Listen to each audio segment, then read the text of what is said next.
Foram 3 anos de pesquisa. Eu comecei esse livro sem avisar a Ambev, porque eu queria ter a liberdade de apurar e escrever a história com ou sem o apoio deles, o acesso às informações e à empresa naquele momento. E aí, depois de um ano, quando eu tinha material para escrever esse livro, eu abordei a Ambev. E o que eles me falaram naquele momento é que eu estava muito focada no Brasil. De fato, eu estava. E que o Brasil representava uma parte do negócio, uma parte importante, mas que era muito maior do que o Brasil. Então eu falei, bom, se vocês me derem acesso ao mundo, à operação mundial, eu amplio esse projeto, eu consigo mais tempo. E foi o que eu fiz. Tem muitas lições. Essa mistura de disciplina com intuição, de processos com uma dose de loucura, com impulsos emocionais muitas vezes por trás dos negócios.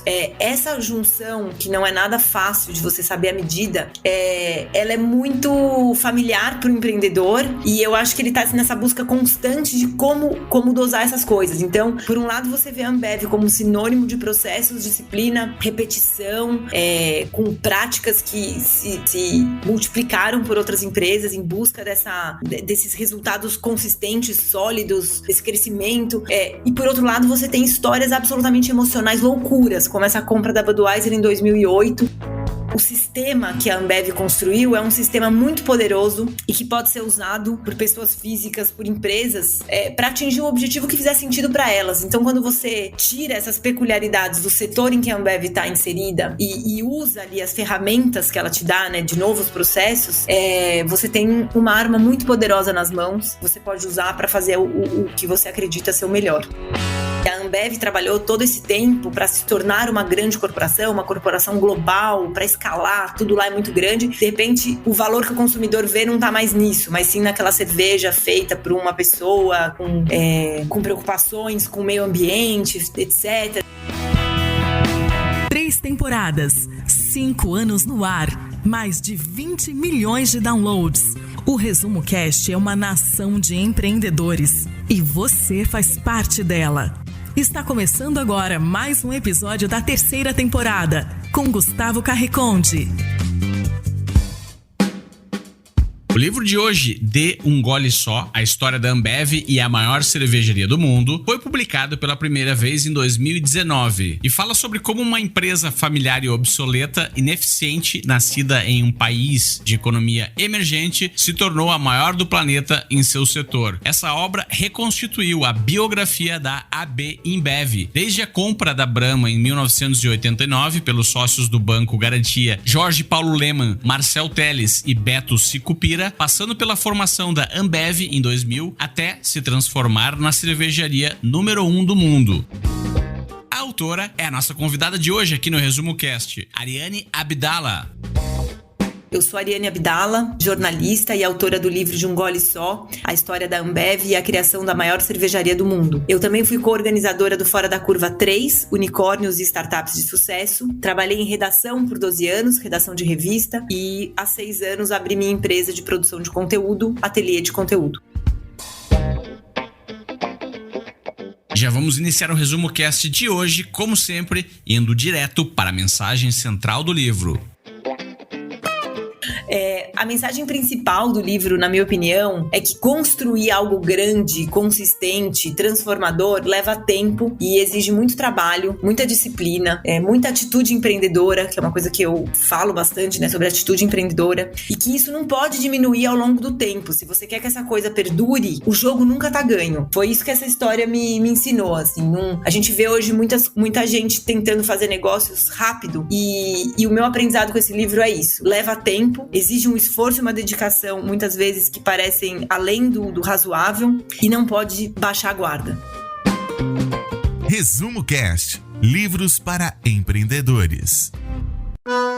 E assim como é possível finalizar um copo de cerveja em 5 goles, a autora conseguiu sintetizar aqui pra gente, no Resumo Cast, a história da Ambev em 5 goles. Vamos ao primeiro gole. O primeiro gole é a compra da Brahma, né? Que era uma empresa familiar, cheia de práticas já enferrujadas, né? E maquinário literalmente enferrujado, e que precisava ser reinventada para que aquele sonho novo ganhasse vida. Então, embora fosse uma empresa comprada, teve muito empreendedorismo nesse início, porque foram criadas ali práticas de gestão que depois se tornaram padrão no mercado brasileiro, né? E algumas vindas de fora, dos Estados Unidos, e uma cultura corporativa que virou referência no Brasil. Então, esse início é muito importante porque é de onde as coisas nasceram, como as coisas foram construídas. No livro eu detalho muito, eu tentei resgatar muito do dia a dia, né? Não só o que as lideranças pensaram, o que eram aquelas práticas na teoria, mas como é que elas se construíram na prática, quais foram os desafios encontrados, como é que as primeiras planilhas de Excel foram feitas para os processos que hoje a gente tem como padrão, como default do mercado. Então, esse início da Brahma é muito interessante porque era uma grande bagunça, né? Como toda empresa em começo, e ao mesmo tempo tudo foi se organizando com disciplina, com processos, enfim, com aprendizados. O segundo gole foi a compra da Antártica, que deu origem à Ambev. Naquele tempo não era uma prática empresarial comum juntar duas gigantes de um mesmo setor. Era até um pouco esquisito, porque era como se fossem rivais, né? Comparou-se muito na época nos jornais e tal a dois times de futebol rivais formando um só. Então as pessoas demoraram um tempo para entender, os próprios funcionários e o mercado em geral, criou muita polêmica. Foi um caso bem emblemático do CADE, né? Que é o órgão que regula a concorrência no Brasil. Então é um caso muito emblemático porque teve muita controvérsia. Será que podia fazer isso? Será que não podia? Quais os desafios, quais os limites dessa fusão e da livre concorrência? Então, foi um marco mesmo, e a partir dali os desafios mudaram, né? Se antes o desafio era construir muita coisa, agora o desafio era escalar isso que foi construído e lidar com com o telhado de vidro, né? De ter se tornado gigante, de ter feito tomado um passo que não era comum naquele tempo e que gerava muito desconforto por eles serem muito grandes e os rivais serem bem menores. Então, ali a Ambev enfrentou desafios corporativos muito diferentes, e muita gente que trabalhou na Ambev, diferentemente de quem trabalhou na Brahma, às vezes as mesmas pessoas falando de momentos diferentes, se o primeiro era isso, pôr a mão na massa e construir, era muito forte esse empreendedorismo, num segundo momento era replicar os processos. Então, tinha menos espaço para criar coisas do nada e mais para repetir com excelência aquilo que tinha sido criado. Claro que continua até hoje, a Ambev possibilita que coisas novas sejam criadas, mas depende muito mais aí de quem está interessado em criar do que da necessidade da empresa. O terceiro gole foi a fusão com a belga Interbrew em 2004, que criou a InBev. Ali também foi muito polêmico, muita gente disse que a empresa estava sendo vendida para os europeus, embora no contrato fosse uma fusão. Assim, os brasileiros tinham uma participação menor, mas a gestão estava muito claramente dividida nesse contrato, que foi um contrato super sofisticado, que pouca gente leu no detalhe e entendeu, né, aparentemente, pelo que os meus entrevistados me trouxeram, porque era complexo mesmo, assim, tinham muitas sutilezas e a principal delas era essa, assim, os brasileiros teriam a gestão compartilhada, e na prática o que se viu é que prevaleceu o estilo da Ambev, né, o que foi criado aqui no Brasil de gestão, essa cultura muito forte, que era justamente a força que os brasileiros tinham e que os belgas enxergaram, porque a Interbrew era uma empresa construída à base de muitas aquisições ao longo de muitos anos, embora ela fosse maior e muito mais antiga que a Ambev, ela tinha virado uma empresa com muitos fragmentos dentro, né, como se fossem várias pequenas empresas. Ela era chamada como uma empresa global local, porque ela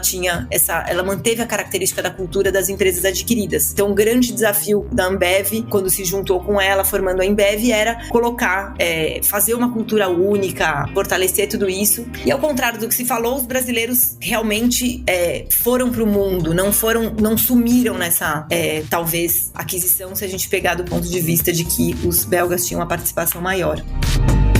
O quarto gole foi em 2008, com a compra da Anheuser-Busch, que formou a AB InBev. Na minha opinião, é o ponto alto do livro e é o ponto alto dessa história do ponto de vista de dramaticidade, do inusitado, né? Foi um episódio muito improvável. No meio de uma crise econômica global sem precedentes, que foi a crise de 2008, que levou vários bancos à falência no mundo, a Ambev liderou a maior transação em dinheiro do mundo ao adquirir a dona da Budweiser, né? Que era Anheuser-Busch, em 2008. Então, depois tiveram transações maiores, mas até aquele momento foi a maior transação em dinheiro do mundo. Eu até chamei um dos capítulos de todo o dinheiro do mundo, porque eles precisaram ir até a Ásia, pedir ajuda de bancos asiáticos, porque não havia dinheiro bastante nos bancos europeus e americanos. Então, à medida em que você mergulha nessa história, em que eu fui fazendo a apuração, conversando com pessoas, você vai vendo o tamanho do risco que se tomou ali e do quão improvável era. Hoje a gente olha pra trás e tudo faz sentido, né? Essa transação se pagou rapidamente nos anos seguintes, foi super bem sucedida nesse sentido financeiro, mas naquele momento eles tomaram um risco realmente enorme e com algumas cerejas no bolo. Então, por exemplo, o Anheuser-Busch exigiu que eles colocassem uma cláusula no contrato que se eles não conseguissem o dinheiro, porque era aparentemente uma loucura e tinha muitas chances, usando a lógica, né, analisando a partir da lógica, muitas chances de eles não conseguirem. Então, se eles não conseguissem, eles teriam que dar a Ambev em garantia. Eles não poderiam desistir do negócio. O único motivo para desistir do negócio seria algum empecilho regulatório, né, assim, se não fosse autorizado. Então, realmente me disseram que naquele momento Jorge Paulo Lemann e outras pessoas, né, Carlos Brito, perderam o sono, né? Eu até perguntei isso pro Carlos Brito e ele falou, acho que muita gente perdeu o sono naquele tempo. Então, foi um período assim que tudo foi colocado à prova. Uma empresa brasileira comprando uma empresa americana, o que gerou muita revolta também nos Estados Unidos, muita gente foi contra e foi realmente um marco, que ali, a partir do mercado americano, eles ganharam uma relevância mundial muito maior. E finalmente o quinto gole com a compra da SABMiller em 2016. A AB InBev, né? A Ambev se tornou apenas uma das operações da AB InBev, mas a AB InBev entrou em todos os territórios, todos os continentes do mundo. Comprou ali uma empresa que também já tinha comprado uma norte-americana, né? A SAB, de origem afro-inglesa. Então, a SAB, uma empresa de origem afro-inglesa, tinha comprado a Miller no passado, também num movimento que gerou uma reação parecida com a que houve quando os brasileiros compraram os donos da Budweiser, porque era uma empresa de um país emergente comprando uma americana e de repente eles se viram sendo comprados. Então, de novo, muita polêmica, muita insegurança. Eu fui para a África do Sul, entre outros lugares, né? Fui para os Estados Unidos, para a Bélgica, para Londres, para fazer a pesquisa. E na África do Sul foi muito interessante, porque eu peguei ainda um momento de integração dessas equipes, era 2017, e eu vi ali muitos das pessoas que ficaram na empresa com uma visão muito diferente da que eu ouvi do começo, né? Quando eu apurei ali o começo. Então, a cultura que a gente conheceu aqui no Brasil da Ambev, de disciplina, muito agressiva, focada em resultado, embora tudo isso houvesse lá na África e na Ambev como um todo, havia também uma visão muito de transformação, de uma empresa que quer fazer um bem social, de que quer ir além de só lucro financeiro. Então, eu pude ver, assim, um fechamento para essa história. Esse quinto gole é como se fosse uma redenção ali, uma revisita ao início e uma atualização do propósito da empresa. Então, essa foi a minha interpretação do que eu vi ali no quinto gole que fecha essa história. Comércio não é uma novidade para a humanidade, mas o e-commerce, sim. E se você acha que é muito tarde para atingir um mercado de milhares de compradores para os seus produtos, é porque ainda não tem o parceiro certo. A Nuvem Shop tem mais de 10 anos no mercado e é a maior plataforma de e-commerce da América Latina. E é a quinta startup mais valiosa da região, com mais de 90 mil clientes ativos. Por ser expert no varejo online brasileiro, a Nuvem Shop possibilita que você crie e faça a gestão da sua loja online na plataforma de forma super simples. Lá você vai encontrar todas as funcionalidades que precisa para vender, além de mais de 150 ferramentas e mais de 1.000 agências parceiras para apoiar a jornada do seu negócio. Mas o que que eu mais gosto na Nuvem Shop é que eles entendem os desafios dos empreendedores, se preocupam com o caminho do lojista e por isso oferecem apoio, treinamentos e soluções para você se tornar o empreendedor do futuro e chegar até onde sonha. Acesse resumocast.com.br/nuvenshop para ver como é fácil criar a sua loja online agora mesmo e mostrar ao mundo que você é capaz. Mas não demora muito não, pois a Nuvem Shop é parceira do Resumo Cast e criou uma super oferta com 25% de desconto na primeira mensalidade, além de 30 dias grátis, se você usar o nosso link, resumocast.com.br/nuvenshop. A narrativa envolvente do livro traz diversas lições e histórias que podem ser replicadas por empreendedores. Um exemplo era a mentalidade de Jorge Paulo Lemann. Pensava que as pessoas exercitavam apenas parte do seu potencial na condição de funcionários. Para entregar tudo o que eram capazes, era preciso se sentirem donas do negócio. E para isso, só tinha um jeito. Teria que, de fato, serem donas do negócio. Esse conceito de meritocracia, que na época era muito novo no Brasil, começou a ser formado quando Lemann e seu grupo compraram a Brahma. Criou-se um jeito de conduzir negócios baseado em atrair, reter e desenvolver os melhores talentos e criar uma rígida meritocracia vinculada ao modelo de sociedade que transformava os funcionários com melhor desempenho em donos de parte da companhia. A inspiração vinha da gestora americana Goldman Sachs, que naquela época já havia construído uma cultura forte baseada em atração e avaliação de profissionais, remuneração competitiva e oportunidade de participação societária. Na prática, para trabalhar na cervejaria, era preciso brilho nos olhos e faca nos dentes. Expressão essa que logo iria se tornar jargão no mundo corporativo. Os empreendedores têm muito o que beber nessa fonte e eu recebo muito feedback de empreendedor. Talvez seja o público mais frequente, o público que mais fala comigo é esse.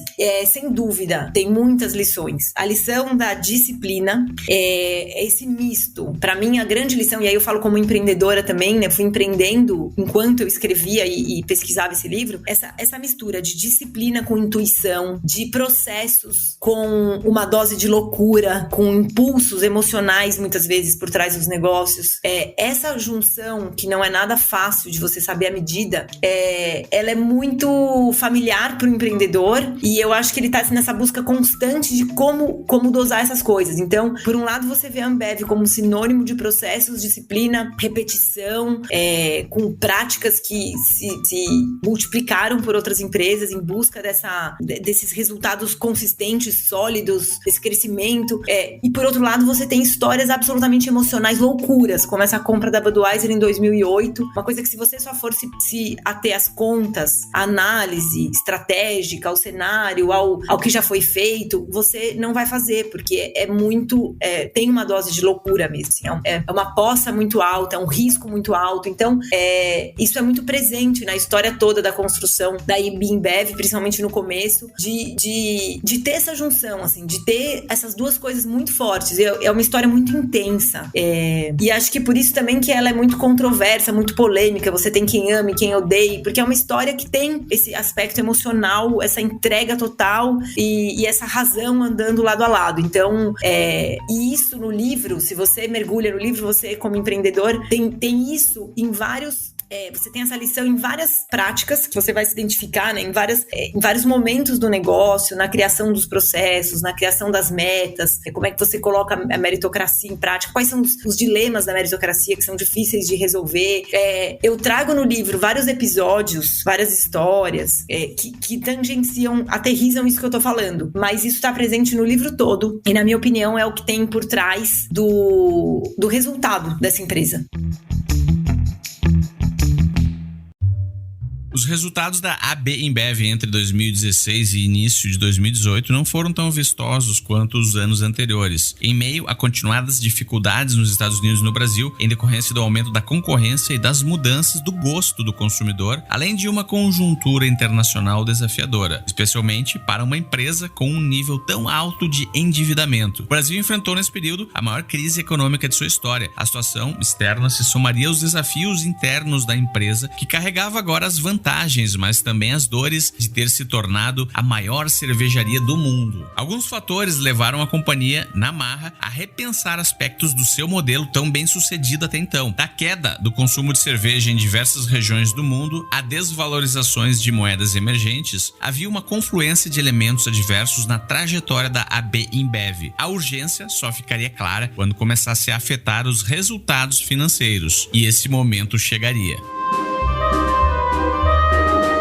O livro acabou bem com essas questões, assim, né? O final do livro é muito essa reflexão. Eu tentei trazer opiniões de especialistas e de gente gabaritada de diferentes perspectivas para refletir sobre isso. É muito difícil prever o futuro da Ambev, até porque é difícil prever qualquer futuro nesse momento que a gente está vivendo, mas tem vários motivos para essa crise, alguns externos e alguns internos. Então, os externos eu não acompanhei esses números nos últimos 2 anos, mas até o fechamento do livro, até o lançamento do livro, existia uma queda no consumo global de cerveja, uma mudança de hábitos. Então, a queda no consumo global de cerveja é um ponto. Outro ponto é essa mudança de hábitos. Então, você tem uma mudança do consumidor que hoje questiona muito mais, que muitas vezes prefere um produto artesanal feito por um produtor local do que uma grande corporação, né? Assim, as corporações sofreram muito com essa gourmetização, ao mesmo tempo customização, assim, são vários movimentos que diferentes, né, que levam as grandes corporações a estarem sofrendo uma crise e concorrendo hoje com vários concorrentes invisíveis, né? Se você pensa no mercado financeiro, as fintechs, então você tem hoje uma crise das grandes corporações que poderia render um livro em si, e a Ambev trabalhou todo esse tempo para se tornar uma grande corporação, uma corporação global, para escalar, tudo lá é muito grande. De repente, o valor que o consumidor vê não tá mais nisso, mas sim naquela cerveja feita por uma pessoa com preocupações com o meio ambiente, etc. Então, você tem isso. Existe uma crise financeira, né? Existiu ali até o fechamento do livro. Agora também não tenho acompanhado como tem sido esse impacto exato na Ambev, mas o que aconteceu ali é que teve uma desvalorização das moedas, como o real, o peso argentino, que são muito importantes na receita da Ambev, e a dívida dela, que ela fez, né, ao longo desse crescimento, é em dólar. Então, isso também fica difícil. E aí tem os desafios dos jovens que hoje procuram empresas que procuram outras coisas de modo geral do que procurar em relação ao que procuravam no passado. Então a Ambev sempre formou muita gente, sempre teve muito trainee que cresceu na empresa, e hoje ela concorre com empresas de tecnologia que às vezes são mais inspiradoras para os jovens, ou jovens querendo empreender. Então existe um desafio de talento, de construção, de continuação desse modelo de formação de pessoas, e tudo isso, assim, a Ambev está muito consciente disso e tem tentado mudar não só o discurso, você vê muitas práticas isso eu continuo também acompanhando, né? Você vê na pandemia, a Ambev fez um trabalho muito forte de construção de hospital, de produção de álcool gel, você vê ações muito importantes para a sociedade. Eu vi, como eu falei, isso muito forte na África do Sul, quando eles compraram a SABMiller, fizeram uma série de compromissos com o governo para ajudar a gerar emprego, né? Não só manter emprego, mas a gerar emprego, um monte de ação social. Então você vê a empresa com essa preocupação social, assim, se dedicando a isso de um jeito muito, com a mesma escala, né, com a mesma ambição que ela põe nos negócios. Mas se isso vai ser suficiente, o quanto esse modelo é sustentável, isso tudo a gente não sabe, né? O quanto o crescimento, será que eles vão voltar a crescer naquele ritmo que cresciam? Será que há mercado para isso? Será que o modelo econômico que a gente vai viver no mundo pós-pandemia, com tantos aprendizados em tantas esferas, vai permitir que uma grande corporação cresça continuamente? Tem as pessoas que acreditam que sim, tem as pessoas que acreditam que não. Eu vejo isso tudo muito incerto. Eu acho que se tem uma companhia que tem condições de se reinventar, aprender com o que viveu, né, no passado, erros e acertos, e construir um modelo novo, eu apostaria que a Ambev tem essa capacidade, por tudo que eu estudei. Eles realmente têm uma disposição para aprender, para se reinventar, para fazer, para empreender, impressionantes. Por outro lado, será que isso tudo vai ser suficiente no contexto que a gente está diante do cenário, né, extrínseco à empresa? Não sei, né? Então, realmente é um momento desafiador, e eles estão ali se dedicando a evoluírem com o tempo. Para quem é esse livro? Olha, pra minha mãe, porque se minha mãe se interessasse por essa história e lesse do começo ao fim, eu tinha atingido o meu objetivo. Minha mãe era persona, né? Porque minha mãe, embora trabalhe, seja muito ativa no mercado de trabalho, ela nunca se interessou pela história de uma cervejaria por si só. Ela não leria um livro sobre isso. Então, ela simboliza muito isso. Eu escrevi esse livro pra quem se interessa por uma boa narrativa, né? Com altos, baixos, reviravoltas, do mundo corporativo. Eu tentei fazer uma boa história para o maior número possível de pessoas, mas claro que o meu público principal e natural é o público de quem se interessa por histórias empresariais. Então eu imagino que estudantes de administração, estudantes de economia, estudantes mesmo de engenharia, enfim, de todo mundo que gosta de negócio e que se interessa pela história empresarial do Brasil, deveria ler o livro, né? Eu fiz para que ele fosse um registro mesmo de assim, como as coisas começaram, como as práticas que hoje são normais, comuns, da onde elas vieram, por que elas são do jeito que são. Então, é um livro para quem se interessa, para quem tá nesse mundo empresarial, mas eu realmente tentei ir além e capturar também pessoas que simplesmente gostam de uma boa história. O que marcou ou mudou na sua forma de pensar ou agir? O valor que eu dou para os processos, falando assim de uma maneira bem pragmática e também como empreendedora, eu valorizava muito mais o fazer, né, as pessoas e tal, e eu entendi que os processos têm um valor muito grande se bem colocados, se bem construídos, você saber a mentalidade do processo antes de ter o sistema, né, de você saber fazer a conta no Excel antes de ter o sistema mais sofisticado do mundo. Então, isso foi uma coisa que mudou, eu passei a valorizar muito a disciplina de processos. Eu tenho hoje na minha empresa assim, controles financeiros, gerenciais muito detalhados de coisas que eu aprendi com a Ambev que estão muito longe da minha formação, da minha natureza. Eu tive que buscar isso, a Ambev me ensinou muito e eu sou muito grata porque a saúde financeira de uma empresa depende muito disso e a outra saúde mais ampla depende muito da financeira. Então isso foi uma coisa assim muito clara que mudou e sempre eu tô aprendendo a entender que onde tem ser humano tem complexidade, né? Não tem certo e errado, não tem nada fechado. Então, eu tinha alguns preconceitos sobre o que era Ambev, né? Eu achava assim que era muito difícil uma empresa daquele tamanho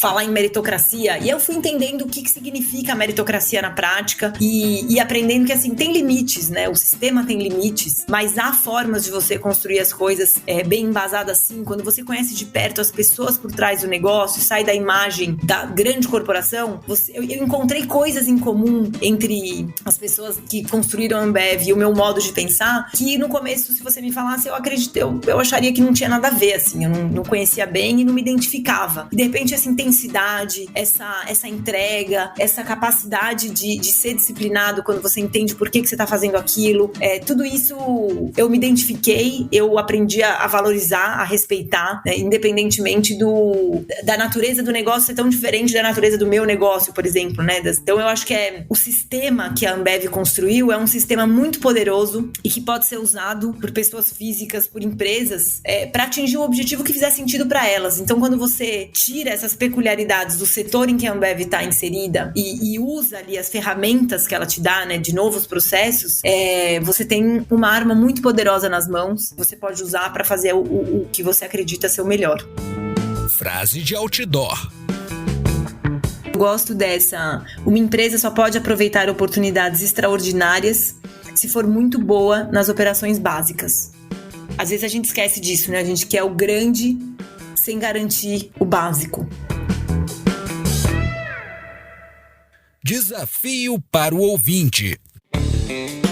E agora preparamos um desafio prático para você que nos acompanhou até aqui nesse episódio do Resumo Cast e quer aplicar na prática as ideias e conhecimentos que escutou sobre o livro De Um Gole Só, da Ariane Abdala. Mas antes, vamos deixar os agradecimentos muitíssimos especiais para os Tribers conselheiros do Resumo Cast, que resolveram deixar o seu legado, o seu nome aqui nesse episódio. São eles: Igor Conrado, André Moreira Martins Arruda, Guilherme Beco, Thiago de Santana Santos, Nilson Nilson Batista Filho, Jaime Oide, Valéria Menegaso, Marcílio Guedes Drummond, Francisco Felinto da Silva Júnior, Cláudia Inaba, Regiane Sarateu, Carlos Eduardo Tamborino, Simone Pous, Túlio Severo Júnior, Fernando Oliveira, Francisco Debierne, Fábio Luiz Bonato, Ronaldo Miguel, Luiz Alberjante, Henrique Sanabe Vilela, Alcina Salles Giroto, Pedro Muschitz, Gustavo José de Luna Campos e Alexandre Nepomuceno de Almeida. Para você entrar para o melhor clube do livro do Brasil ou deixar o seu nome aqui em um dos episódios, visite resumocast.com.br/apoia-se. E agora vamos para o desafio prático.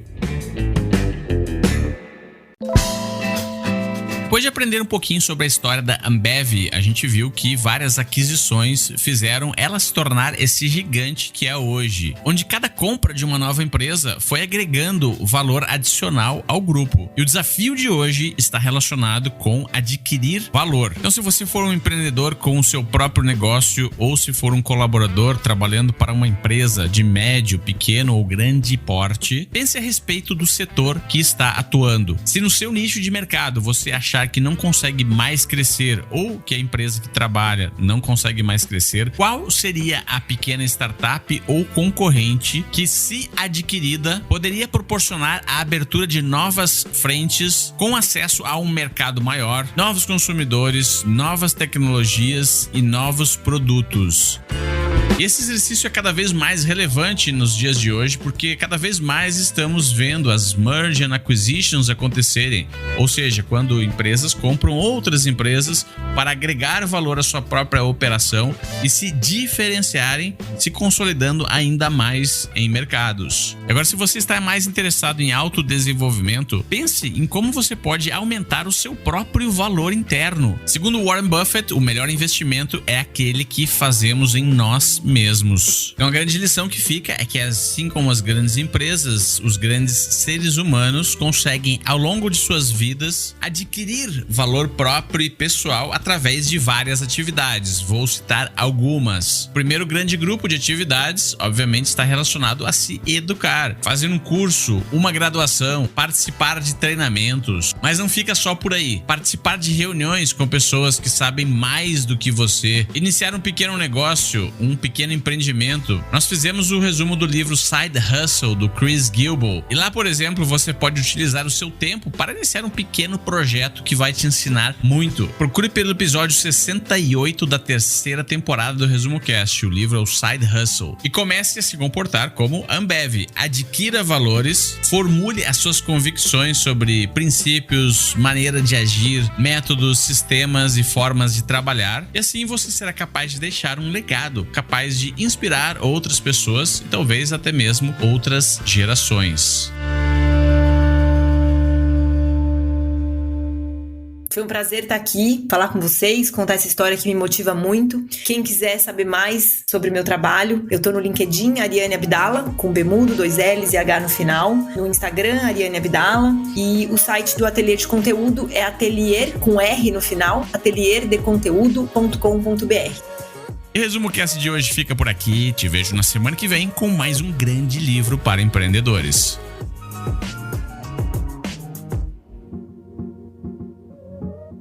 Lembre-se, seja valente, assuma riscos e nunca culpe ninguém pelo que acontecer.